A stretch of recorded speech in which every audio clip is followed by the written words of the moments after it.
Hello everyone, welcome to teaching Pathshala. मैं हूं आपके educator Jyoti. I welcome you all in this new episode of Safalta series, जिसमें कि आज हम वेलकम करने वाले हैं सम्यक जैन का, जो कि फिलहाल में पीएचडी कर रहे हैं from IIT Hyderabad, that is mainly from the department of biomedical engineering. इसके साथ साथ जो है इनका गेट 2022 एंड 2023 क्लियर है, एमपी सेट इन्होंने क्लियर किया है, और साथ ही साथ ये इंस्पायर फेलो हैं। और इन्होंने अपने इंस्पायर फेलोशिप को एक्टिवेट करके मेनली अपने पीएचडी में जो है एनरोलमेंट किया है। और इनके अगर हम एक्सपीरियंस की बात करें तो इन्होंने बहुत से मल्टीपल इंस्टीट्यूट का पीएचडी मतलब इंटरव्यू जो होता है उसे अटेंड किया है, and that is why he has a lot of thing to share. अगर हम पीएचडी के इंटरव्यू की बात करें या फिर कहाँ कहाँ पे जो है इनका सिलेक्शन हुआ है, तो इनकी सिलेक्शन लिस्ट कुछ इस तरीके से है। That is IIT Hyderabad, IIT Guwahati, IIT Bhopal, AIIMS Bhopal, RGCB Thiruvananthapuram, NIAB Hyderabad, CSIR IICT, CSIR NIIST, CSIR IITR, ICMR NIN and many more. तो चलिए हम इनका वेलकम करते हैं और इनके जर्नी के बारे में जानते हैं कि इतनी सारी मतलब कि इंटरव्यू जो है देने के पीछे का क्या रीजन था, और साथ ही साथ इनके पास ऐसा क्या खास है शेयर करने के लिए जिससे कि आप इंस्पायर हो सकते हैं, और साथ ही साथ आपको एक आइडिया मिल सकता है कि किस तरीके से मल्टीपल इंटरव्यूज किसी स्टूडेंट की लाइफ में चेंजेस ला सकते हैं। सो एवरीवन, लेट्स वेलकम सम्यक जैन। हेलो सम्यक, कैसे हैं आप? Hello ma'am. I am fine. आप कैसी हैं? जी, मैं भी बहुत बढ़िया हूँ। सो सबसे पहले सम्यक, मैं चाहूंगी कि आप अपना इंट्रोडक्शन जो है हमारे सारे स्टूडेंट्स को दें, कि आप कहाँ से आते हैं और साथ ही साथ आपकी क्वालिफिकेशंस क्या हैं। मैम मेरा नाम सम्यक जैन है। मैं मध्य प्रदेश में एक छोटे से गांव ब्रजपुर जो पन्ना डिस्ट्रिक्ट में है वहां से आता हूँ। मैंने अपना स्कूलिंग अपने गांव में किया, वो भी हिंदी मीडियम में। Then I come to Sagar university that formally known as doctor Hari Singh और सेंट्रल यूनिवर्सिटी। वहाँ पे मैंने अपना ग्रेजुएशन एंड पोस्ट ग्रेजुएशन किया जूलॉजी में। Then after I got DST inspire fellowship and GATE. Then I'll apply into different IIT and I got selected in IIT Hyderabad in Department of Biomedical Engineering. Now I'm doing PhD here. Okay okay, so आपका academic field कैसा रहा है, मतलब college life, like what kind of student you are? Like I'm average, not much like average. Because जो मेरा transaction हुआ Hindi to English उसमें मेरे को काफी डिफिकल्टी रहा। मेरा जो ग्रेजुएशन वाला फेज था उसमें मैं अपने आप को बहुत समझता था कि मैं क्लास में कुछ नहीं हूँ। I was like I don't know nothing. Because सारा जो बायोलॉजी का वर्ड थे मैंने हिंदी में देखा, सुना, पढ़ा उसको, देन यहाँ पे जाके इंग्लिश में अप्लाई करना। देन कुछ दोस्तों से इंटरेक्ट हुआ जो ग्रेजुएशन में बने, वो भी सेम बैकग्राउंड से थे, मतलब हिंदी से थे। देन उनने भी इंग्लिश में चालू किया पढ़ना, तो मैंने भी चालू किया। समहाउ समहाउ मैंने उसको मैनेज किया। देन फिर मुझे अच्छा लगने लगा पढ़ना। देन मैंने वापस कंटिन्यू किया कि मुझे अब मास्टर्स भी जूलॉजी में ही करना है। तो मैंने अपना मास्टर्स भी जूलॉजी में सेम यूनिवर्सिटी से किया। फिर मैं वहाँ पे समहाउ कैसे पता नहीं मुझे मैं टॉपर हो गया वहाँ पे। मतलब गोल्ड मेडलिस्ट। तो फिर मेरे सर जो मेरे मास्टर्स के गाइड थे उन्होंने मुझे गाइड किया कि you have apply for the DST inspire fellowship, क्योंकि वो स्पेशली गोल्ड मेडलिस्ट को मिलती है। मैंने उसको अप्लाई किया। देन मुझे उसका प्रोविजनल ऑफर लेटर मिला। देन मैंने उसका उसका और गेट का यूज करके डिफरेंट आईआईटीज में अप्लाई किया। देन मेरा सिलेक्शन हुआ यहाँ पे।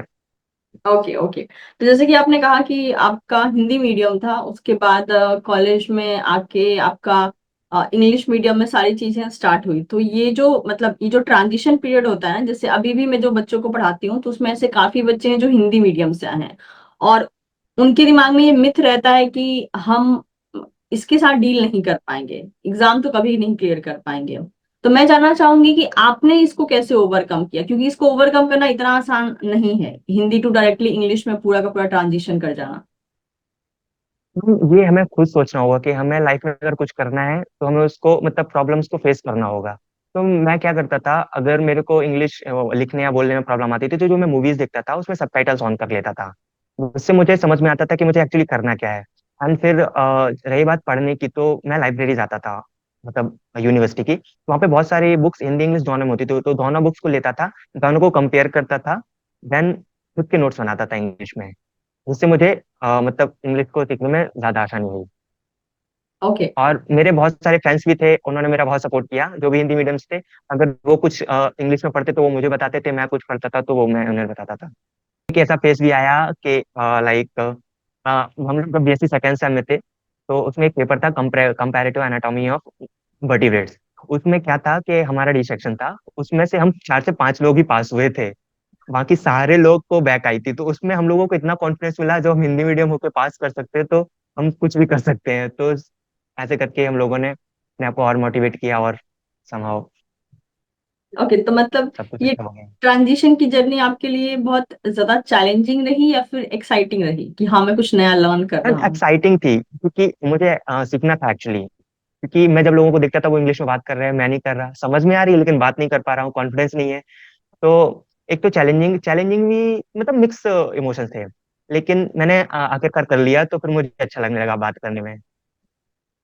चलिए, वो बहुत अच्छी चीज है। मतलब कहते हैं ना, लाइफ जैसे जैसे आगे बढ़ती है आप एक एक अच्छी चीजें अपनी लाइफ में ऐड करते जाते हैं, और सबसे अच्छी चीज होती है कि वो जब चीज लाइफ में ऐड होती है तो आपका जो पहले वैल्यू था उस वैल्यू के अकॉर्डिंग आप अपने मतलब प्रेजेंस में और वैल्यू ऐड कर लेते हैं। So it's really a very good thing. Okay, तो सम्यक जैसे कि आपने कहा कि मतलब वैसे तो मैंने आपका प्रोफाइल अपने स्टूडेंट्स में शेयर किया था और आपने बहुत सारे इंटरव्यू दिए हैं। तो उसमें हमारे साथ एक स्टूडेंट हैं जिन्होंने कहा था कि इन्होंने इतने सारे इंटरव्यू क्यों दिए, मतलब क्या लॉजिक बनता है इतने सारे आईआईटीज में इंटरव्यू देने का। तो मैं चाहूंगी कि आई मीन आप अपना पॉइंट ऑफ व्यू प्रेजेंट करें कि why like these many of interviews. तो ma'am, when I was preparing for the CSIR, तो मैंने आपका पहला लेक्चर डेवलपमेंट बायोलॉजी देखा था, फिर मैंने सब्सक्रिप्शन लिया था, तो उसमें आपने पहला टॉपिक स्टेम सेल पढ़ाया था। तो जब आपने स्टेम सेल पढ़ाया तो मुझे समाउ उसमें इंटरेस्ट लगा। तो मैंने क्या किया, स्टेम सेल को पढ़ने के लिए बहुत सारे एक तो गिलबर्ट पढ़ी पहले, स्टेम सेल आखिर है क्या, उसमें हम क्या क्या कर सकते हैं, क्या क्या मॉडिफिकेशन हो सकते हैं, क्या क्या फ्यूचर प्लान है। फिर मैंने उसके कुछ नोवेल्स पढ़े, लाइक एक तो यमानाका का नोवेल था, यमानाका फैक्टर्स वाला। जे जे थॉमसन के जो फेमस पेपर थे वो मैंने स्टडी किए स्टेम सेल रिलेटेड। तो मुझे लगा कि समाउ मुझे स्टेम सेल में इंटरेस्ट है और मुझे अपनी PhD स्टेम सेल पे करनी चाहिए। तो जो मेरा मतलब PhD का टॉपिक था, मतलब एरिया, मेरा वेरी स्पेसिफिक था कि मुझे स्टेम सेल पे ही करना है। इसलिए मैं इतने सारे जगह भटका के मुझे स्टेम सेल लैब ही चाहिए जहाँ पे स्टेम सेल में अच्छा काम हो, और वो इंडिया के टॉप 10 लैब्स में हो। तो समाउ मेरा मतलब बहुत सारी IIT में मेरा सिलेक्शन हुआ, लेकिन मुझे कुछ जगह स्टेम सेल नहीं मिला। लाइक कुछ जगह मुझे RNA बायोलॉजी मिला, कुछ जगह मुझे स्ट्रक्चरल बायोलॉजी मिला। तो मुझे लगा कि मैं सर्वाइव नहीं कर पाऊंगा उस जगह पे, क्योंकि मुझे उसके बारे में नॉलेज ही नहीं है, ना मेरे पास हैंड्स ऑन है। मतलब मेरे मास्टर्स में हैंड्स ऑन मतलब डिसर्टेशन नहीं था मेरा, स्पेशलाइजेशन था, सिर्फ हम लोगों को थ्योरी पढ़ाया गया and very few practical knowledge दिया गया। तो बस मुझे डर था कि अगर मैं समहाउ किसी और अदर ब्रांच में गया तो मैं मैनेज नहीं कर पाऊंगा, मेरी PhD ऐसी हो जाएगी। तो फिर मैंने क्या किया कि मेरा तो रिसर्च एरिया वेरी बहुत स्पेसिफिक था, तो मेरे को स्टेम सेल में ही करना है। तो मैंने बहुत सारी जगह इंटरव्यू दिए, साइंटिस्ट से बात की, आफ्टर इंटरव्यू जैसे इंटरव्यू हो जाता था तो साइंटिस्ट से बात करने का मौका मिलता था, तो बात की, फिर उन्होंने बोला कि आपके पास नॉलेज है, आप तो उस पर अप्लाई कर सकते हैं। तो ऐसे ही करके मैंने एक IIT हैदराबाद में एक stem cell regenerative medicine lab है, मैंने वो ज्वाइन किया, एंड नाउ मुझे यहाँ पे अच्छा लग रहा है। ओके, तो आप अपनी फिर फेवरेट फील्ड में जाकर कैसा फील कर यस रहे हैं? मैम। मैम अच्छा, बहुत सारी चीजें न्यू सीख में न्यू न्यू मतलब न्यू चीजें सीखने को मिल रही हैं, क्योंकि मेरा बैकग्राउंड जूलॉजी था और मैं यहाँ पे डिपार्टमेंट ऑफ बायोमेडिकल इंजीनियरिंग में ज्वाइन किया हूँ। तो यहाँ पे क्या होता है कि हमको जो लाइफ साइंस के कंसेप्ट है उसको इंजीनियरिंग से लिंक करना होता है। तो मुझे बहुत सारी चीजें न्यू सीखने मिली, जैसे कि micro products, organ on chip, 3D bio printing. तो मुझे बहुत ज्यादा इंटरेस्ट आ रहा है, और जो मेरे लैब मेंबर है, मतलब मेरे सीनियर्स, मेरे गाइड बहुत सपोर्टिव है। वो मेरे को पल पल गाइड करते कि ऐसा करना है, ऐसा करना है, ऐसा करना है। मतलब डिमोटिवेट कभी नहीं होने देते, हमेशा सपोर्ट करते कि तुम कर सकते हो, कर सकते हो। इसलिए मैं मतलब समाउ अपने आप को कभी कभी लकी मानता हूँ कि मेरे को guide and labmate and lab environment बहुत अच्छा मिला, जो मेरे को हमेशा सही तरीके से गाइड करते हैं। चलिए, बहुत अच्छी चीज है and I really congratulate you for that. मतलब मैंने भी ये चीज सुनी है, देखी है कि पीएचडी में एक अच्छा लैब और एक अच्छा गाइड मिलना मतलब बहुत किस्मत वाली चीज हो जाती है। ठीक है, और आपके मुंह से मैंने ये चीज सुनी तो अच्छा लग रहा है कि यस, आपको एक ऐसी हेल्दी इन्वायरमेंट मिला है जिसमें कि आप इतने अच्छे से अपने काम को परस्यू कर पा रहे हो। That's really yes great ma'am, thing. And seniors काफी सपोर्टिव है। अगर कुछ मेरे से नहीं आ रहा तो वो मेरे को बताएंगे कि यहाँ पे ये गलती हो रहा है, तुम्हें ये करना चाहिए और ये तुम्हें सीखना चाहिए। ओके ओके, तो अभी इंटरव्यू की बात चल ही रही है तो चलिए इसी को थोड़ा सा एक्सप्लोर करते हैं आपकी लाइफ में। आपका पहला इंटरव्यू का एक्सपीरियंस कैसा था? और ये सवाल मैं इसलिए पूछ रही हूँ क्योंकि आज भी मेरे पास वो बच्चा जो पहली बार इंटरव्यू देने जाता है वो एक बार, अगर वो मतलब कहते हैं ना मेरे सराउंडिंग में है या मेरे से किसी ना किसी तरीके से कनेक्टेड है, तो वो मुझे एक बार मेल जरूर करता है कि मैम प्लीज बता दो, हम मेरा मेरा पहला इंटरव्यू है, मैं क्या करूं और मैं क्या प्रिपेयर करके जाऊं, खुद को मैं कैसे रेडी करके जाऊं। तो आप अपना पहला इंटरव्यू का एक्सपीरियंस प्लीज शेयर करेंगे हमारे साथ। मैम मेरा पहला इंटरव्यू आइजर तिरुपति का था, वो ऑफलाइन था, तो मुझे तिरुपति जाना था। तो मैं तिरुपति गया। वो इंटरव्यू 2 राउंड में था। तो जब मेरा इंटरव्यू मॉर्निंग में था एंड मेरा सेकंड नंबर पे था। जैसे मैं पैनल में इंटर किया, क्योंकि मैंने वहाँ पे डेवलपमेंट बायोलॉजी पैनल चूज किया था। वहाँ पे मतलब बहुत सारे पैनल्स थे, developmental biology, molecular biology, structural biology. तो मैंने डेवलपमेंटल बायोलॉजी पैनल चूज किया। जैसे मैं अंदर गया, वहाँ पे एक तो साइंटिस्ट थे पैनल में। एंड आई वाज इतना नर्वस हो गया कि मतलब मैं कुछ बोल ही नहीं पा रहा, मैं शिवर कर रहा हूँ उनके सामने। तो वो उनको लगा कि इसका फर्स्ट इंटरव्यू, उन्होंने बोल दिया कि ये तुम्हारा फर्स्ट इंटरव्यू है क्या। तो मैंने बोला हाँ, ये मेरा फर्स्ट इंटरव्यू। फिर उन्होंने मेरे को पानी ऑफर किया, तो मैंने पानी पिया। फिर उन्होंने समहाउ उन्होंने बोला कि कैन वी स्टार्ट, तो मैंने बोला हाँ। तो उन्होंने बेसिक से स्टार्ट किया। बेसिक उन्होंने मॉर्फोजेंस पूछे, तो मैंने मॉर्फोजेंस बोल दिया। फिर उन्होंने फ्रेंच फ्लैग मॉडल पूछा, बोला, मैंने बोला उसको। देन उन्होंने बोला कि इसको बोर्ड में जाके एक्सप्लेन करो। तो मेरा मतलब और ज्यादा शिवर करने लगा कि अब मैं बोर्ड में जाके कैसे एक्सप्लेन करूंगा। तो मैं उस टाइम पे बहुत ज्यादा घबरा गया। तो मैंने समहाउ ड्रॉ किया एंड एक्सप्लेन किया उसको। देन उनने मेरे से डेवलपमेंट बायोलॉजी में कुछ क्वेश्चंस पूछे। मैं डेवलपमेंट बायोलॉजी मैंने अच्छे से करके गया था, तो मैंने उसको आंसर सारे दे दिए। लाइक लिम्ब डेवलपमेंट उन्होंने पूछा मेरे से, ड्रोसोफिला की बायोलॉजी पूछी, मैंने सारा बता दिया। देन उन्होंने मेरे से थोड़ी सी केमिस्ट्री की बेसिक्स पूछे, लाइक मोलरिटी एंड नॉर्मलिटी। मैं वहां पे मिस्टेक कर गया। लाइक मैं इतना ज्यादा डर गया था कि मैं बेसिक कैलकुलेशन भी नहीं कर पा रहा था। एंड उन्हें मतलब वो बार बार मेरे को मोटिवेट कर रहे थे, तुम कर सकते हो, बस तुम डर रहे हो। मैं मतलब कुछ समय तक मैं से डरा। तो फिर टाइम भी हो गया था 15 से 20 मिनट। फिर उन्होंने बोला ओके। फिर उन्होंने मेरे को बाहर कर दिया। मैंने उस इंटरव्यू से ये सीखा कि डरना नहीं है, हमें अपनी प्रॉब्लम को मतलब फेस करना है। तो फिर मैं घर में आके क्या करता था, लैपटॉप की स्क्रीन खोल के या फोन के कैमरे को खोल के बार बार प्रैक्टिस करता था कि मैं कैसे कैसे उसको बोल सकता हूँ। फिर समाव मेरे को कॉन्फिडेंस आता गया एंड देन मैंने अच्छा परफॉर्मेंस करना चालू किया। जब मैंने एक बार अच्छा परफॉर्मेंस करना चालू किया, तो मेरे को बस सामने से कॉल आने चालू हो गए। जैसे मैं इंटरव्यू देके आता था, मतलब इंटरव्यू मैंने अगर ऑनलाइन है तो ऑनलाइन दिया, तो मेरे पास शाम को साइंटिस्ट का कॉल आ जाता था, are you really sure to join my lab. तो मैंने कहा आप मुझे दिन का टाइम दीजिए, मैं अपने गाइड से, मतलब मास्टर्स के जो गाइड है उनसे डिस्कस करके बताता हूँ।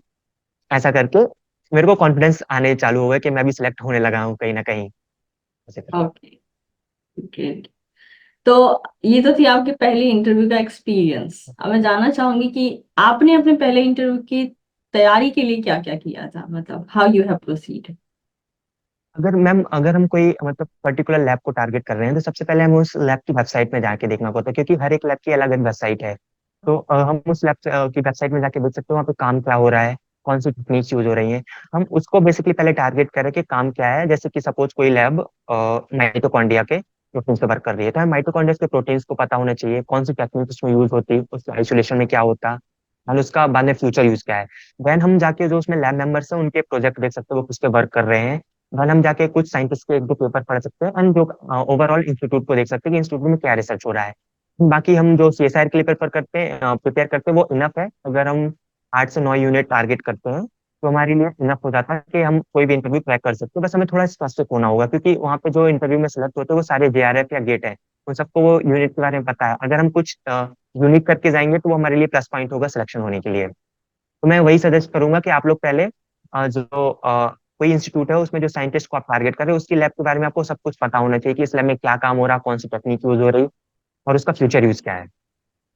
तो जैसे कि आपका इंटरव्यू का एक्सपीरियंस बहुत सारे डिफरेंट डिफरेंट आइजर्स में है, आईआईटी है, मैं जैसे कि यहाँ लिस्ट देख पा रही हूँ, it's from IIT Guwahati, IIT Mandi, IIT Indore, Gandhinagar, Bombay, Kanpur, Bhopal, IISER Pune, Berhampur, IISER Kolkata, IISER Tirupati. तो इतने सारे इंटरव्यू में आपने क्या सीखा जो कि आप हमारे स्टूडेंट्स के साथ शेयर करना चाहेंगे।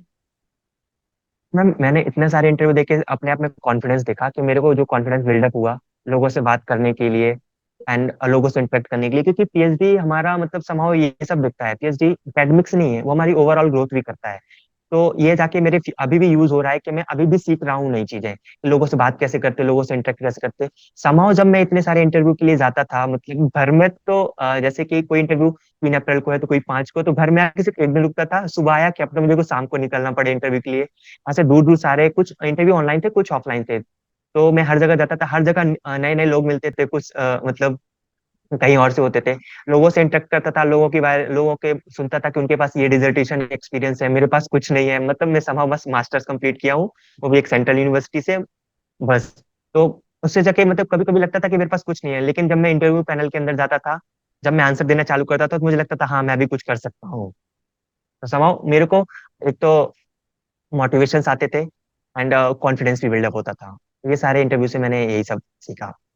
मैं कुछ कुछ इन मतलब इन स्टूडेंट्स में ये एटीट्यूड देखती हूँ कि उनका कहना होता है, जैसे मान लीजिए मैं बहुत से अपडेट्स भी देती रहती हूँ बच्चों के कि ये जेआरएफ के पोस्ट निकले हैं, वो जेआरएफ के पोस्ट निकले हैं। तो मुझे नहीं पता स्टूडेंट का अपना लेवल कितना होता है, बट वो इस चीज से जज कर लेता है उस पोजीशन को कि कितने नंबर ऑफ सीट्स हैं। वो देखेगा कि अगर 4 सीट्स हैं तो वो फिर वो बच्चा बोलेगा कि मैं इंटरव्यू देने क्यों जाऊं, मतलब मुझे तो ये सीट्स मिलेंगी ही नहीं। ठीक है। तो उस टाइम पे मैं उनको ये चीज समझाती हूँ कि आप जो चीज इंटरव्यू पैनल को अटेंड करके सीखेंगे, वो आप यहाँ पे बैठ के सिर्फ ये सोच भर लेने से कि 4 ही सीट है मेरा क्या होगा, उससे आप कुछ नहीं सीखेंगे। तो बच्चे उस टाइम वो उसका इंपॉर्टेंस नहीं समझते हैं। भले जैसे कुछ बच्चों का कहना होता है मैम एक सीट्स वगैरह फिक्स होती हैं कुछ कुछ इंस्टीट्यूट में। हाँ, ये बात पे भी हम एग्री करते हैं, कुछ इंस्टीट्यूट्स में सीट्स वगैरह पहले से ही फिक्स होती हैं, पता होता है उसको कौन ज्वाइन करेगा, स्टिल वो पब्लिक नोटिस देते हैं। लेकिन उसमें भी जब आप इंटरव्यू के लिए जाते हो तो वो जो इंटरव्यू पैनल में जो आप फेस करोगे, अपना आप डर वहां छोड़ के आओगे और एक कॉन्फिडेंस को गेन करके आओगे। और ये एक ऐसा प्रोसेस होता है जो मैं घर बैठे आपको ना सिखा सकती हूँ, ना आप घर बैठे सीख सकते हो। ये आप तभी सीख सकते हो जब आप उस ग्राउंड में जाओगे, जब आप 10 लोगों को फेस करोगे। और उसके बाद जो आपके पास कॉन्फिडेंस आएगा वो अनबीटेबल होगा। फिर आपको भी इस बात का यकीन होगा कि यस, मेरे में भी कुछ क्वालिटी है, मैं भी अपनी लाइफ में कुछ कर सकता हूँ या कर सकती हूँ, कुछ प्रूव कर सकता हूँ। लेकिन बच्चे इस चीज को जल्दी नहीं समझते, उनको लगता उनको सिर्फ वो दिखती है कि 4 सीट है, 2 सीट है, 1 सीट है। लेकिन मैं हमेशा उनको इंकरेज करती हूँ कि अगर आपके घर के आसपास है, ठीक है, मैं ये नहीं कह रही कि आप बहुत लंबा ट्रैवल कीजिए, आप एक सिटी से दूसरे सिटी या एक स्टेट से दूसरे स्टेट जाइए। लेकिन आपकी सिटी में अगर कोई इंटरव्यू है, भले 2 सीट क्यों ना हो, भले आपको यही पता क्यों ना हो कि मे बी आप क्वालिफाई नहीं होंगे, लेकिन जाकर उसको अटेंड कीजिए। वहां पे जो आप चीजों को फेस करेंगे वो कहीं और एक्सपीरियंस करने का मौका नहीं मिलेगा। आपकी बातों से भी मेरे को यही चीज मतलब समझ में आ रही है कि आपने जो कॉन्फिडेंस गेन किया है वो इतनी सारी चीजों को अटेंड करने के बाद ही किया है, और जो कि बहुत इंपॉर्टेंट होता है स्पेशली इस लाइफ में, क्योंकि जिस फील्ड में आप लोग जा रहे हो उस फील्ड में कॉन्फिडेंटली अपने बारे में बताना, आपको क्या आता है बताना, वो सब चीजें एक्सप्रेस करना आना चाहिए। क्योंकि प्रेजेंटेशन का एक बहुत इंपॉर्टेंट रोल होता है, चाहे आप बिफोर पीएचडी कीजिए उसको, ड्यूरिंग द पीएचडी कीजिए, या फिर थीसिस प्रेजेंटेशन में कीजिए, बट वो कॉन्फिडेंस गेन करना काफी जरूरी होता है। यस मैम, मेरे से भी लोग बोलते थे कि तुम इतनी सारी जगह इंटरव्यू क्यों दे रहे हैं, मतलब इतने दूर दूर जाके गुवाहाटी जा रहे हैं, मंडी जा रहे हैं, रुड़की जा रहे हैं, मतलब इतना ज्यादा ट्रैवल करके। तो मुझे ये लगता था कि मुझे एक तो जो लैब चाहिए, मुझे मनपसंद लैब चाहिए, मुझे कॉम्प्रोमाइज नहीं करना आगे जाके, क्योंकि मुझे उस फील्ड में 5 साल काम करना है। सपोज ये सबसे लॉन्गेस्ट डिग्री है लाइफ की, अगर हम स्पेसिफिक नहीं होंगे और हम उस इन्वायरमेंट को नहीं देखेंगे, तो हमारे लिए वो डिफिकल्ट होगा लाइफ में ना, बाद में रिग्रेट करने के अलावा कुछ नहीं होगा। इसलिए पहले से ही सब कुछ सोच लो, क्योंकि ये थोड़ा टाइम है, मतलब 2 मंथ का ही है रहता है कि लाइक अप्रैल में आपको इन सब में ही घूमना है। बाकी अगर आपने ये टाइम अच्छे से यूटिलाइज कर लिया, तो आपका लाइफ सेट है, 5 साल में आपको काम करने ही मजा आएगा, एंड सब कुछ अच्छा लगेगा। सोचते लोग ये सोचते हैं कि एक सीट है तो हम क्यों दें। वो सोचो ना कि एक सीट हमारे लिए हो, क्या पता हम जो 2 बंदा पहले से सिलेक्ट है, हम उससे अच्छा बेटर परफॉर्मेंस करना है, ऑब्वियसली बात है, अगर हम उससे अच्छा बेटर परफॉर्मेंस करेंगे तो वो सामने वाला हम ही को लेगा, उसको क्यों लेगा। जी बिल्कुल। लाइक मैं जब अपने इंटरव्यू फेज में चल रही थी, तो ये बात बहुत कम लोगों को पता है कि मैं नर्सरी स्कूल के इंटरव्यू के लिए भी गई थी। जस्ट बिकॉज जब मुझे इंटरव्यू देने का मतलब, मैं जब इंटरव्यू फेस करना चाहती थी तो उस टाइम पे बहुत ज्यादा इंटरव्यू नहीं निकले थे। मैंने एक इंटरव्यू दिया, 2 इंटरव्यू दिया, मुझे मेरी कमियां दिखने लगी, मुझे पता चलने लगा कि मैं यहाँ पे खुद को ऐसे प्रेजेंट कर सकती हूँ, मैं प्रेजेंट नहीं कर पा रही हूँ। बट मैं शीशे में खड़े होकर कितनी देर बोलूं, मुझे कैसे पता कि सामने वाला मेरे सामने क्या चैलेंज प्रेजेंट करेगा। तो आई स्टिल रिमेम्बर कि मैंने प्राइमरी स्कूल का जो इंटरव्यू हुआ था, जब मैंने देखा कि कुछ ऐड आया है, मुझे पता है कि मुझे उससे ज्वाइन नहीं करना है, ठीक है, और शायद इंटरव्यू पैनल में जाऊंगी तो वहां के भी लोग मेरा डिग्री वगैरह देख के बोल देंगे कि आप गलत जगह पे आ गई हैं। लेकिन स्टिल मैंने वो रिस्क भी लिया। ठीक है, मैं प्राइमरी स्कूल के इंटरव्यू के लिए भी गई, उसके बाद 8th 9th क्लास के स्कूल का इंटरव्यू निकला था, मैं उसके लिए भी गई, जस्ट बिकॉज मैं एक इंटरव्यू पैनल को फेस करना चाहती थी। मैं इतने इंटरव्यू पैनल को फेस करना चाहती थी कि मैं बोलने लायक किसी के सामने कॉन्फिडेंस गेन कर पाऊं। सबसे पहले तो सबसे ज्यादा फोबिक चीजें वही होती हैं कि कोई भी स्टूडेंट ना तीन चार लोगों के सामने बोलने की हिम्मत बहुत बोलते हैं ना बहुत टफ तरीके से इकट्ठा कर पाता है। एक बार अगर वो बोलना सीख लेना उन चार पांच लोगों के सामने, फिर वो किसी के सामने भी बोल सकता है। तो वो कॉन्फिडेंस की कमी मेरे में थी, इसीलिए मैं बहुत ही इररिलेवेंट जगह भी पहुंच जाती थी जहां पे मेरे जैसे स्टूडेंट की कोई रिक्वायरमेंट नहीं है, but as because I was meeting the basic criteria, तो मैं वहां भी पहुंच जाती थी just to challenge my self कि मैं देखूं कि मैं क्या जवाब दे पा रही हूँ। तो होता है कभी कभी हमें ना अपने आप को बहुत एक्सट्रीम कंडीशन में रखना पड़ता है अपना बेस्ट, मतलब बेस्ट सामने लाने के लिए। तो आपकी बात मुझे सुन के वही वही सिनारियो मुझे मेरी लाइफ का याद आ रहा है। आपने अपने एकेडमिक फील्ड में भी कहा कि आपका मास्टर में आई थिंक आपका गोल्ड मेडलिस्ट था, राइट? तो फिर कैसे यस मैम। ये वाले चमत्कार कैसे हो गए, मतलब हिंदी से ट्रांजिशन मैम इंग्लिश, फिर ये वाला चमत्कार? लाइक जब मैं सब्सक्रिप्शन लिया वो शायद मई अप्रैल मार्च या अप्रैल 21 था। तो मैं वहाँ पे जो देखता था कॉम्पिटिशन्स, मुझे समहाउ वहाँ पे लिख के लगता था कि अगर लाइफ में कंपटीशन नहीं किया तो कुछ नहीं किया, अगर हमें आगे जाना है तो कंपटीशन करना पड़ेगा। तो मैं मोर इन्वॉल्व होने लगा पढ़ने में, मतलब ज्यादा से ज्यादा पढ़ाई करने लगा क्योंकि उस टाइम पे लॉकडाउन का टाइम था। तो मैं अपने ज्यादा से टाइम पढ़ाई पे यूटिलाइज करता था कि मतलब मुझे पढ़ना ही है, बाकी ये सब लॉकडाउन लॉकडाउन तो चलता रहेगा, वो ऑटोमेटिकली कभी न कभी कोरोना की वैक्सीन बन जाएगी, हम कोविड चला जाएगा। तो बस मैं अपने आप को ज्यादा से ज्यादा इन्वॉल्व करता था पढ़ाई में। फिर जब हम लोग वापस से मतलब कैंपस में गए ऑफलाइन, तो हमारा थर्ड सेमेस्टर था, हमारे 2 सेमेस्टर ऑलरेडी कंप्लीट थे, उसमें मेरा मतलब फर्स्ट रैंक चल रहा था। मैंने सोचा मैं इसको मेंटेन करूंगा। मैंने थर्ड सेम में स्पेशलाइजेशन लिया, मतलब हमको स्पेशलाइजेशन लेना होता था, मतलब 4 ब्रांचेस थी, fisheries, environmental and entomology and cell. तो मैंने सेल लिया। तो फिर मैंने सेल लिया, फिर मैंने सेल ले लिया, तो फिर मैंने अपना और स्पेसिफिक हो गया कि मुझे सेल बायोलॉजी में स्टेम सेल पे ही अपना रिसर्च करना है। फिर मैंने सेल के लिए बहुत सारी बुक्स पढ़ी, बहुत सारे लिटरेचर्स पढ़े, रिव्यू आर्टिकल्स पढ़े, जिससे मुझे और ज्यादा नॉलेज हुआ। फिर मैं क्लास में भी अच्छा परफॉर्मेंस करने लगा। एंड टीचर्स भी मेरे जो मास्टर्स थे वो सपोर्टिव थे। उन्होंने मेरे को मोर फोकस किया, उन्होंने मेरे को मतलब मोटिवेट किया कि you have to try GATE. तो I am the first one जो मास्टर्स के रनिंग में फर्स्ट टाइम गेट निकाला था, वो भी गेट 22। तो सारे प्रोफेसर्स को बहुत खुशी हुई, तो मुझे और ज्यादा अच्छा लगा कि अगर मैं अच्छा करता हूँ तो जो मेरे टीचर्स हैं, मेरे फैमिली मेंबर्स हैं, वो खुश हो रहे हैं, मुझे और अच्छा करना चाहिए, अच्छा करना चाहिए। और जो मेरे मास्टर्स में फ्रेंड्स थे, उन्होंने भी मेरे मतलब मेरे को मतलब एक फेम नहीं होता, वो फेम भी मिलने लगा कि इसका गेट क्वालिफाई है। एंड ये and बाकी सब जगह मतलब लोग पूछने भी लगे, तो और मुझे मोटिवेट मिला, तो समहाउ करके लास्ट जो फाइनल सेमेस्टर था मैंने अच्छा परफॉर्मेंस किया, और फाइनल में जाके मेरा समहाउ 9.46 सीजीपीए था, और जाके मुझे गोल्ड मेडल मिला वहाँ। तो हमारे एक स्टूडेंट है राजेश्वरी नायक, वो जानना चाहती हैं कि आपका गेट का स्कोर क्या था। हाँ, मेरा जो लाइक 22 का गेट स्कोर था वो मतलब इतना कुछ खास नहीं था, क्योंकि 23 का गेट स्कोर था वो मेरा 596 था। मैं ओके। ये मतलब मेंशन करना चाहूंगा, गेट स्कोर मैटर नहीं करता। अगर आप कोई आईआईटी में शॉर्ट लिस्टेड हो रहे हैं, अगर आपने इंटरव्यू में अच्छा परफॉर्मेंस किया है, तो समहाउ आप मैनेज कर लेंगे सीट लेने के लिए। क्योंकि ओके। जो प्रोफेसर होते हैं वो आपके नॉलेज को देखते हैं, ना कि आपके गेट स्कोर को। फाइन।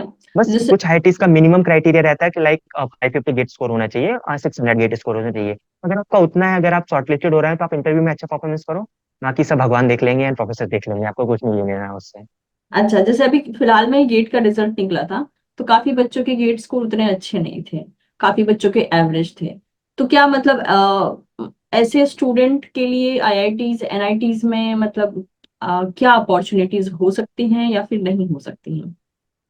आईआईटीज में सिर्फ गेट के स्कोर पे सिलेक्शन नहीं होता, मतलब आईआईटीज में डिफरेंट डिफरेंट टाइप के वे हैं पीएचडी मेंटेन करने के लिए। एक तो मैं आईआईटी हैदराबाद का बोलूँ, तो यहाँ पे ज्वाइंट ज्वाइंट डिग्री पीएचडी है, जो ऑस्ट्रेलिया और जापान की मतलब यूनिवर्सिटी से मतलब जो साथ में डिग्री मिलती वो है।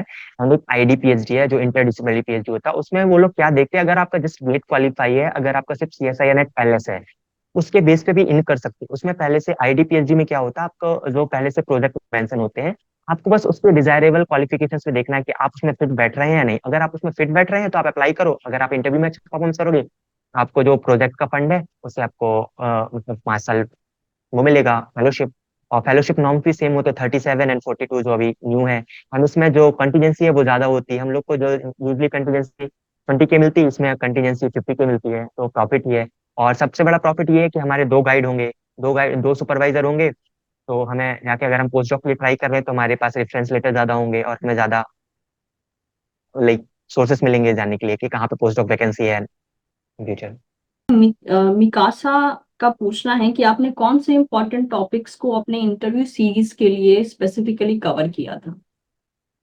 लाइक एक तो अगर हम कोई भी इंस्टीट्यूट में इंटरव्यू भी देने जाते हैं तो सबसे पहले हमें टेक्निक्स जो मतलब कि सीसैट का यूनिट 13 है हमें वो बहुत अच्छे से पता होना चाहिए कि टेक्निक्स क्या है, ना कि उसका प्रिंसिपल, उसका हम यूज कहाँ पे कर सकते हैं। क्योंकि वो हमें जो इंटरव्यू पैनल में क्वेश्चंस होंगे वो हमें क्वेश्चन डिजाइन होके आएंगे, तो हमें उसको मतलब उन टेक्निक को उस मतलब डिजाइनिंग एक्सपेरिमेंट में फिट करना है कि हम कैसे वो डिटेक्ट कर सकते हैं। एंड देन बायोकेमिस्ट्री, क्योंकि बायोकेमिस्ट्री हर जगह यूज होगी, आपको कैलकुलेशन है, मोलरिटी, नॉर्मलिटी, जैसे biochemistry. And then molecular biology, okay. जो आपसे मतलब मोस्ट कॉमन होंगे। अगर आपको एनिमल फिजियो ये सब स्किप करना है तो कर सकते हैं, क्योंकि बहुत कम लोग ये इन सब के बारे में पूछते हैं। अगर अगर पर्टिकुलरली आप टारगेट कर रहे हैं एनिमल फिजियो को तो वो पूछेगी। फाइन। तो इंटरव्यू के टाइम पे आपके सोर्सेस क्या रहे थे प्रिपरेशन के लिए। हम ये बहुत ट्रिकी क्वेश्चन है। Like I am the most socialise person, मतलब मैं अपने आप को ज्यादा से ज्यादा इंगेज करके रखता हूँ social media and other platform पे। पता नहीं पढ़ाई समाव कर लेता हूँ कैसे भी करके। तो मैं क्या करता था, जो मैंने इंस्टीट्यूट का लिस्ट निकाला था, मतलब मुझे एक तो सेंट्रली फंडेड इंस्टीट्यूट में जाना था, आईटी एंड आइजर और सीएसआईआर लैब्स में। तो मैं सारे लिस्ट पहले से बना के रखा था। जब मैं सुबह उठता था तो मेरा ब्रेकफास्ट के बाद काम ये रहता था कि मेरे इसको सारी वेबसाइट पे जाना है, देखना है कि फॉर्म निकले पीएचडी के नहीं। अगर निकल गए तो उसको फिल करना है, मैंने उसको टिक करना है कि मैंने इंस्टीट्यूट का फिल कर दिया। मतलब मैं खुद से ही जाके देखता था, मैं मतलब किसी के भरोसे नहीं था कि मुझे ये बताएगा कि इसमें फॉर्म निकला भाई भर दे। तो मैं किसी के भरोसे नहीं, मैं अपने आप को खुद देखता था एंड जज करता था कि मैं उसमें फिट बैठ रहा हूँ या नहीं। अगर मैं उसमें फिट हूँ, मैं अप्लाई करता था, भले वो कितना भी दूर हो, मुझे कितना ही 2 दिन का ट्रैवल करके जाना हो, मैं जाऊंगा, लेकिन मैं इंटरव्यू दे के आऊंगा। ओके। चलिए। तो अगर इन केस देखा जाए तो मतलब आपने बहुत से आइजर में आईआईटीज में इंटरव्यू दिया, तो मतलब बहुत से इंटरव्यू में आपको सिमिलैरिटी भी मिलती थी या फिर मैक्सिमम जगह हर जगह का एक्सपीरियंस आपके लिए अलग था। सिमिलर क्वेश्चन यही होता था, why do want to do PhD and why do you choose this institute only, और इंस्टीट्यूट क्यों चूज नहीं कर सकते। एंड बाकी जो क्वेश्चन थे वो सारे अलग अलग होते थे, क्योंकि हर कोई का माइंडसेट अलग होता है। मतलब कोई बेसिकली बायोइन्फॉर्मेटिक्स पे टारगेट कर रहा है, तो कोई डेवलपमेंटल बायोलॉजी पूछ रहा है, तो कोई मॉलिक्यूलर पूछ रहा है। एंड हर आईआईटीज एंड आइजर में मतलब 2 या 3 राउंड होते ही हैं, पहला written test, then first round, then second round. तो उसमें स्पेसिफिक हो जाता है, रिटन टेस्ट में तो नॉर्मल क्वेश्चंस होते हैं, देन फर्स्ट राउंड में जनरल क्वेश्चन होंगे, देन जो सेकंड राउंड होता था वो बहुत स्पेसिफिक होता था, जिसके अंदर हमें काम करना वो रहता था, और उनके 1-2 लैब वाले रहते थे, वो लैब मेंबर्स उस ओके इंटरव्यू पैनल ओके। में। तब सारे जगह का इंटरव्यू देने के बाद मैंने ये देखा कि हर जगह अलग अलग क्वेश्चन है, बस 2-3 क्वेश्चन को छोड़ के बाकी सारे क्वेश्चन अलग ही अलग होते हैं। मतलब क्वेश्चन रिपीट नहीं होंगे। बस आपको अपनी गलतियों से सीखना है कि हमने ये गलती यहाँ पे की तो हम ये गलती वापस नहीं करें।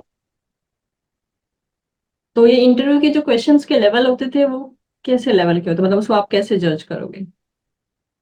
लाइक जो इंटरव्यू होता था, आप सबसे पहले तो इंट्रोडक्शन पूछते थे कि आपने इंट्रोडक्शन कहाँ से मास्टर्स किया। अगर डिसर्टेशन है तो ठीक है, मेरा डिसर्टेशन नहीं था तो मतलब मेरे लिए सबसे बड़ा लाइक जो नेगेटिव पॉइंट था, मेरे पास डिसर्टेशन नहीं था, मतलब लैब्स का कोई हैंड्स ऑन एक्सपीरियंस नहीं था, सिर्फ मैं टेक्निक्स को जानता था। हम टेक्निक्स को मैंने हैंड्स ऑन नहीं किया था, सिर्फ देखा था, जो मतलब hospitals में मतलब स्कॉलर्स करते हैं, मैं उनको देख रहा हूँ। तो बस वो उसी से चालू करते थे, जैसे सपोज मैंने मेंशन किया कि पीसीआर मैंने देखा है, मतलब मैं मेंशन करता था पीसीआर किया है, तो वो पूछते थे किया है या देखा है, तो मैंने फिर वो बोल देता झूठ नहीं बोलना है, देखा है मैंने। बोला देखा है। फिर मेरे से पीसीआर से क्वेश्चन आते थे कि पीसीआर में क्या क्या यूज करते हैं, कौन कौन से कंपोनेंट होते हैं, इसको ही क्यों यूज करते हैं, इसका कोई अल्टरनेटिव। देन वो मूव करते थे डीएनए आरएनए आइसोलेशन, जो मैंने मतलब मास्टर्स में किए हैं, एसडीएस फेज एगारोज, तो बेसिक टेक्निक्स थी वो। और जो मास्टर्स के कुछ कुछ इंटरव्यू तो उन्होंने मेरे से ये भी पूछा कि जो आपका मतलब मास्टर का पूरा सिलेबस था उसमें आपने कौन कौन से पेपर पढ़े। उसको भी मैं रिकॉग्नाइज किया था, मतलब कि मैंने फर्स्ट सेमेस्टर में एनिमल डाइवर्सिटी, देन सेकंड में एनिमल फिजियो, देन टेक्निक्स, ये सारा इम्यूनोलॉजी ये पढ़ा। तो फिर उसी से रिलेटेड क्वेश्चंस होते थे, मतलब कोई ऐसे मतलब एडवांस ज्यादा नहीं थे। अगर हम मतलब जो फर्स्ट राउंड इंटरव्यू होता है उसमें बस बेसिक क्वेश्चन होते हैं, तो आपका बेसिक नॉलेज देखते हैं, अगर आप उसमें मतलब फिट बैठते हैं तो वो आपको सेकंड राउंड के लिए क्वालिफाई करते हैं। जो सेकंड राउंड इंटरव्यू होता है तो उसमें हमें प्रेफरेंस देनी होती थी, मतलब जो मुझे साइंटिस्ट के अंदर वर्क करना। फिर बाकी क्वेश्चंस वो साइंटिस्ट पूछते थे, वो एक्सपेरिमेंट डिजाइन करके पूछते थे। मतलब हमें डरना नहीं है, बस हमें अपने आप को लाइक करना है कि हम फर्स्ट राउंड का क्वालिफाई कर लें, सेकंड राउंड भी कर लेंगे। बस डिमोटिवेट नहीं होना, मोटिवेट ही रहना है। बाकी वहां पे बहुत सारे बच्चे भी होंगे, मतलब पढ़ रहे होंगे साथ साथ। तुम अपने आप पे चिल करो, शांति से बैठो, अपने आप को कंसंट्रेट रखो, बस सब कुछ हो जाएगा। ओके। ग्रेट। तो जैसे कि आपने कहा कि आपका कोई डेजर्टेशन नहीं था, तो डू यू फील कि किसी इंटरव्यू में या कुछ जगह पे आपको डेजर्टेशन ना होने की वजह से लॉस फेस करना पड़ा? Yes ma'am.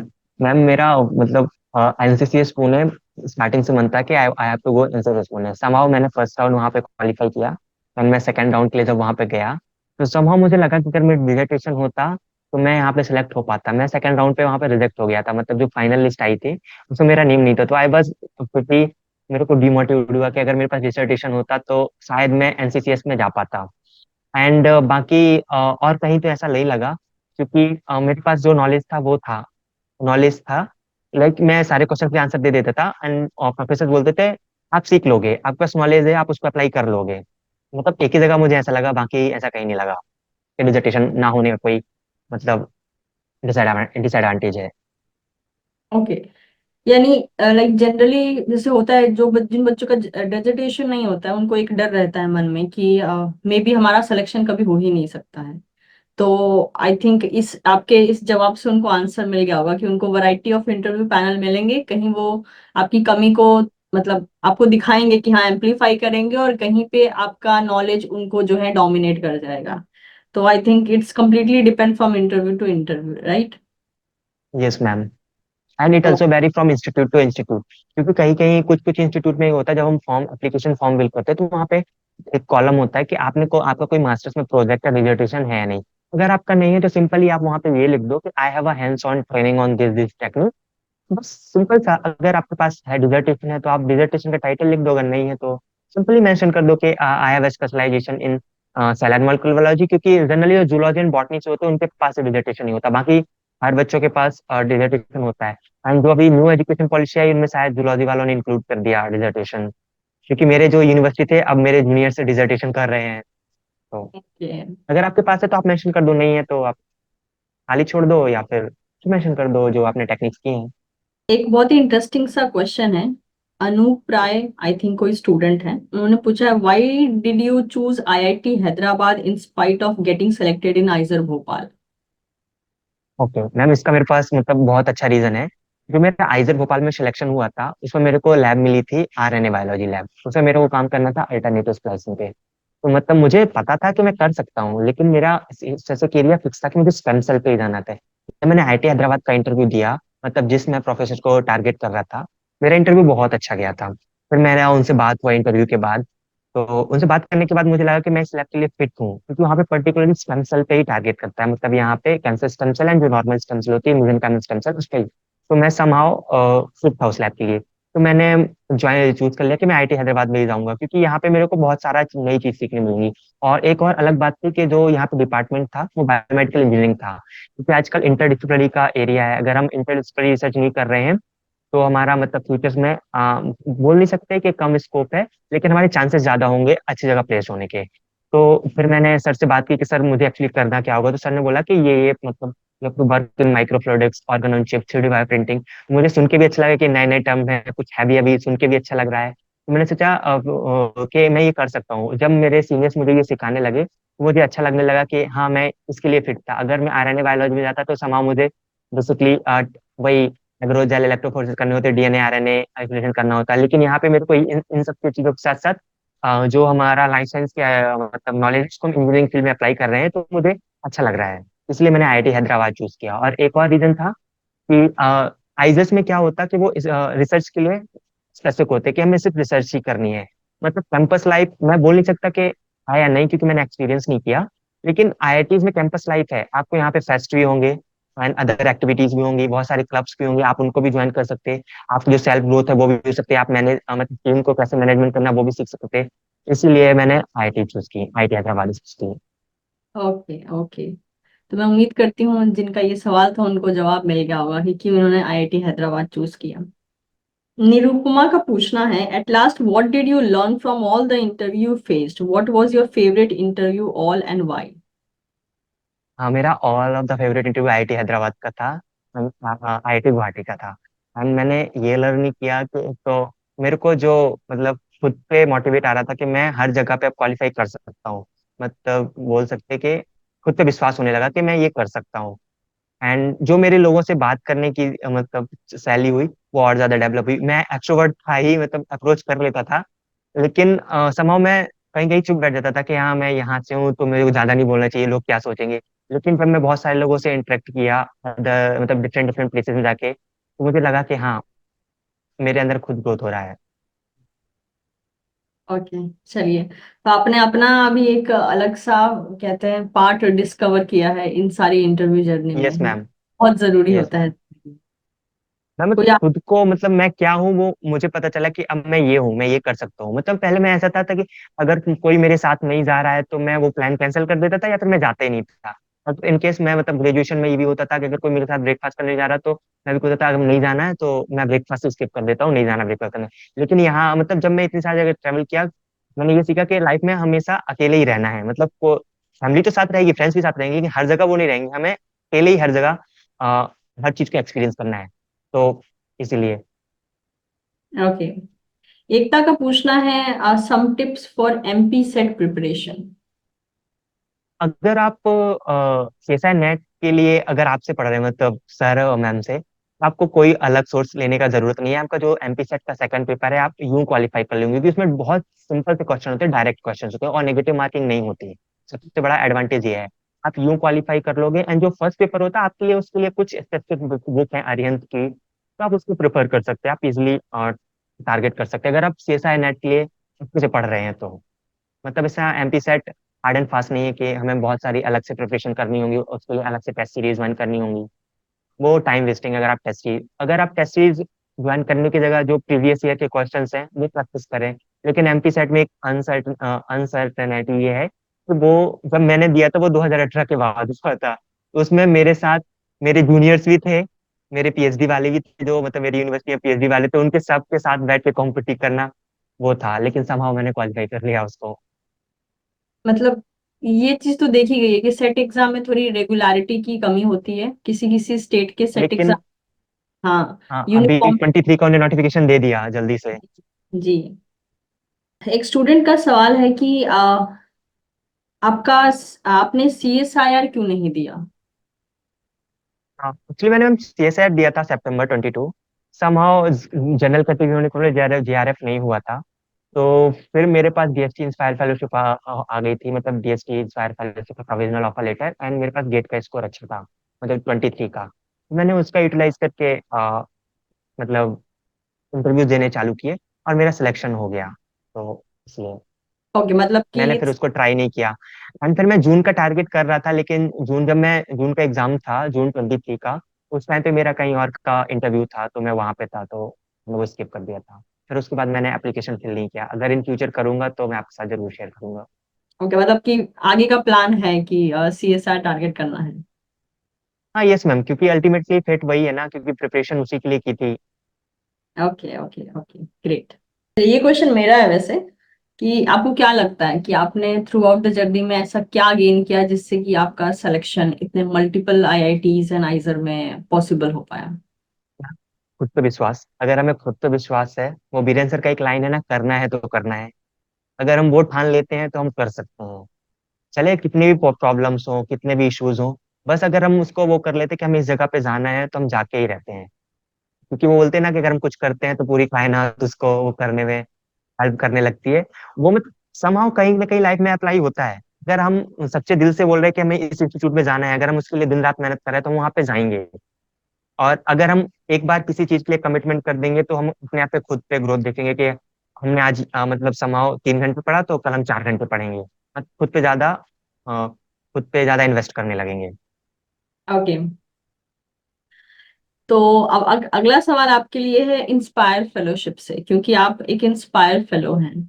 तो मैं जानना चाहूंगी कि एक ऐसा स्टूडेंट जिसको पता नहीं है कि इंस्पायर फेलोशिप क्या होता है, तो what you like to define दो स्टूडेंट्स की व्हाट इज इंस्पायर फेलोशिप और ये किसे मिलता है? ओके, इंस्पायर फेलोशिप एक like similar CSIR UGC DBT के जैसा एक फेलोशिप, नेशनल लेवल फेलोशिप है। इसमें क्या होता है कि इसके दो वेज हैं।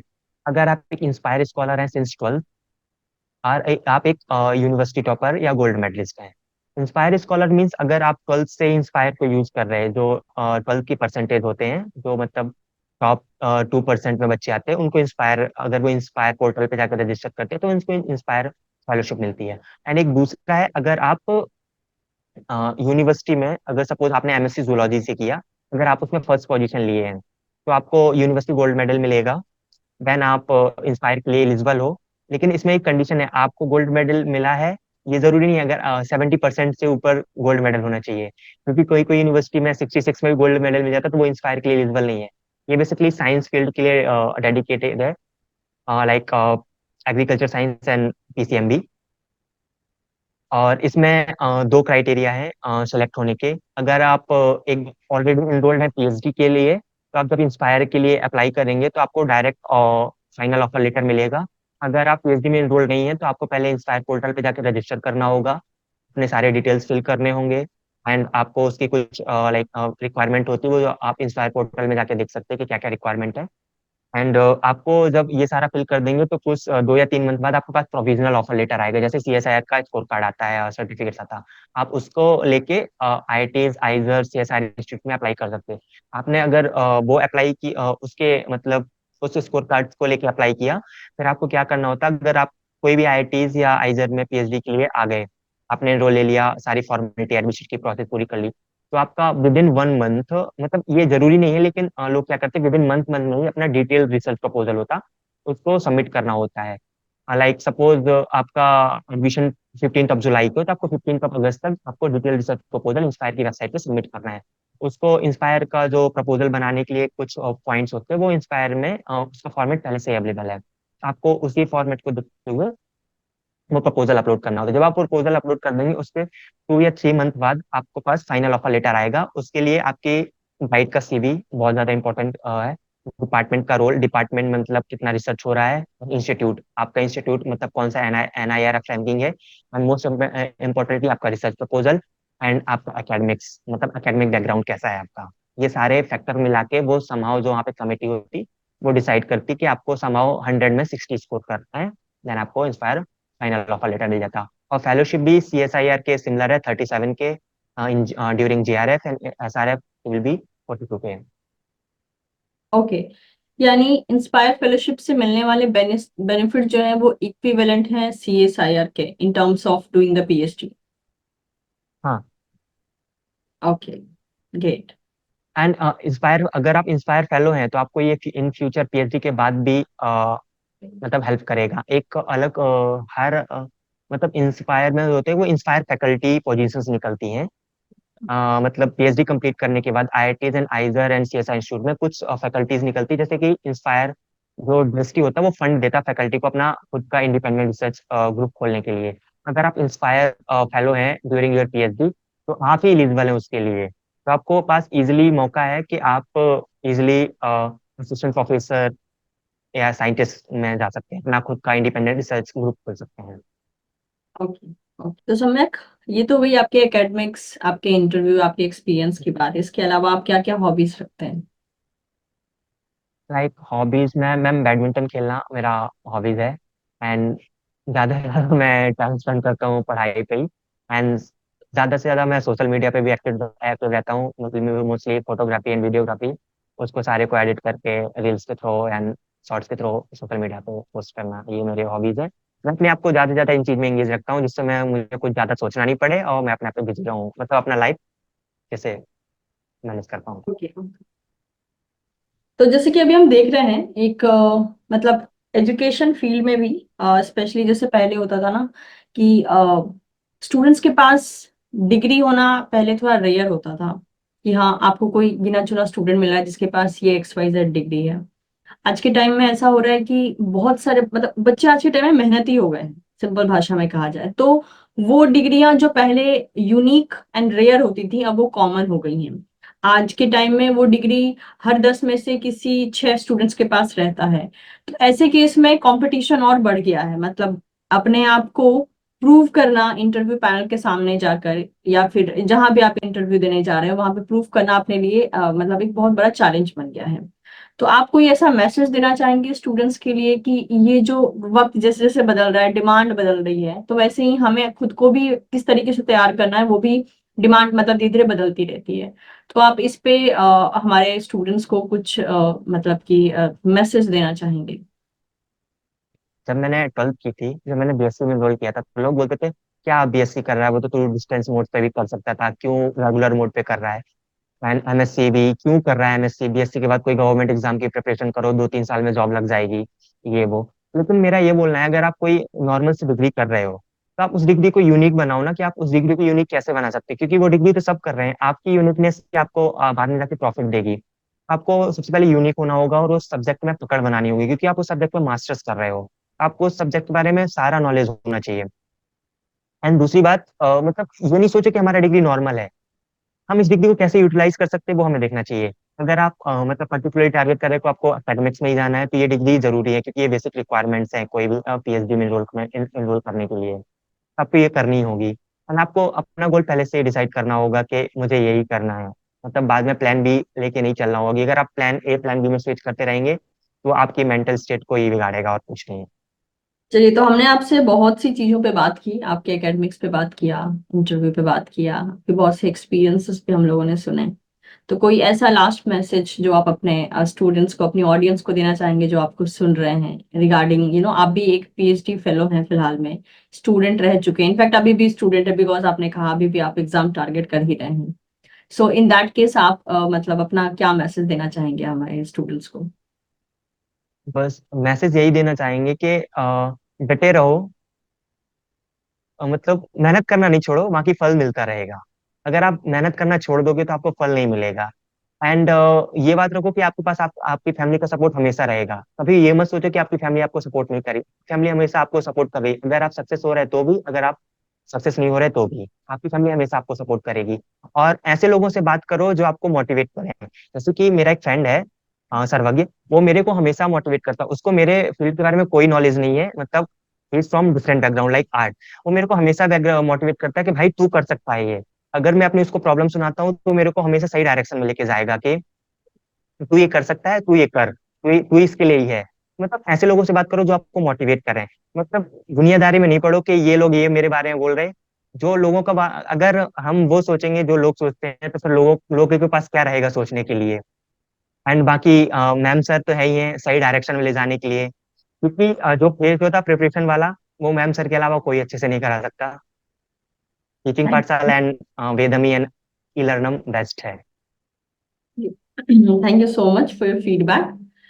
तो सम्यक, आपसे बात करके बहुत अच्छा लगा। तो अच्छा लगा पहले जिस सम्यक से मैं मिली थी एट द वेरी बिगिनिंग, ठीक है, और अभी मैं जिससे मिल रही हूँ, बहुत वजन बढ़ गया है, right, in terms of name.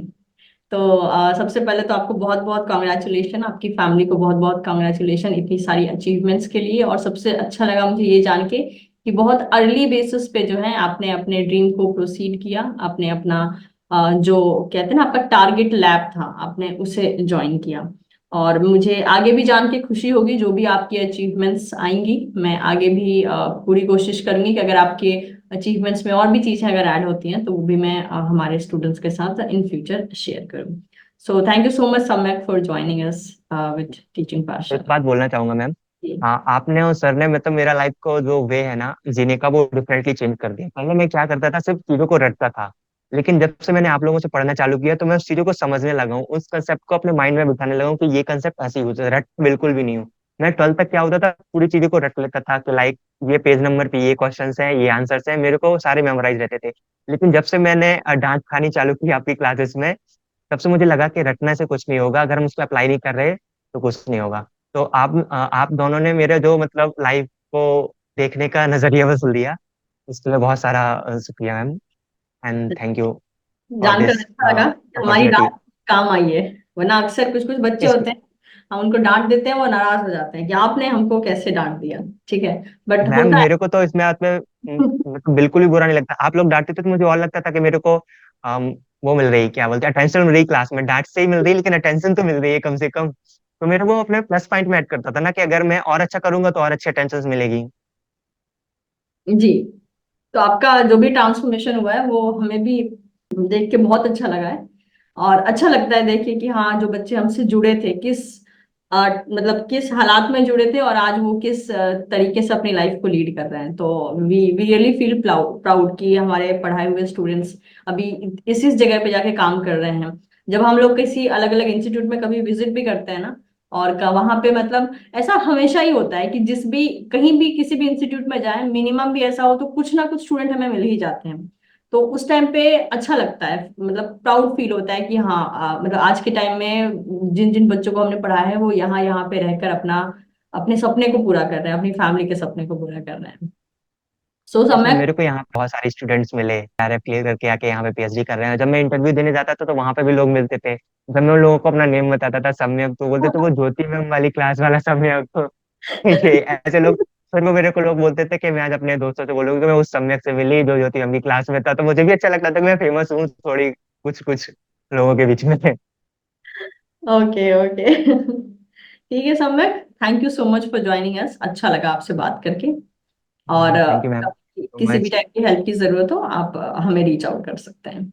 हाँ यश, आशीर्वाद। ओके ओके, थैंक यू सम्यक। Thank you, ma'am.